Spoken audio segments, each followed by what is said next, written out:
સો અમારા ખેડા જિલ્લાનું ખેડા પાસે આવેલું એક સરસ મજાનું મારું પ્રિય ગામ એવું હરિયાળા, અને હરિયાળાનું શિવ ભજન મંડળની શિવ શક્તિ ભજન મંડળની તમામ બહેનો આવી છે સહયોગ આપવા માટે. સરસ મજાનું ગામના લોકો મંડળ સિવાયની પણ બહેનો આવી છે. સો સરસ મજાનું ભજન પણ એમને સાંભળીએ. બોલો શિવ શક્તિ બાપુ 21,000 મંડળ તરફથી 21,000 મંડળ અને આ બીજા બધાએ અને 20,000 બીજા બાર ને બહેનો આવી છે એમને બધાએ દાન આપ્યું. 41,000 રૂપિયા હરિયાળા શિવ. તો અમારું ખેડા જિલ્લાનું મારા ખેડા તાલુકા બી પાછળ નથી હવે, અને ખેડાનું હરિયાળા ગામ તરફથી 41,000 રૂપિયાનું રોકડ અનુદાન પ્રાપ્ત થાય છે. Thank you so much. હા બોલો બોલો બોલો.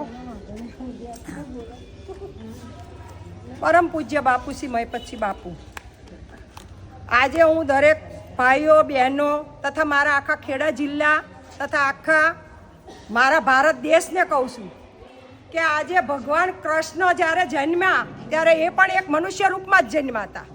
રામ જન્મ્યા તો પણ મનુષ્ય રૂપમાં જન્મેલા, બરાબર.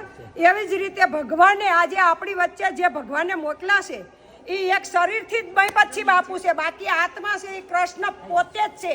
અને આ કળયુગમાં મહિપતસિંહ બાપુ કૃષ્ણ અવતાર, પોતે કૃષ્ણ ભગવાન જ છે.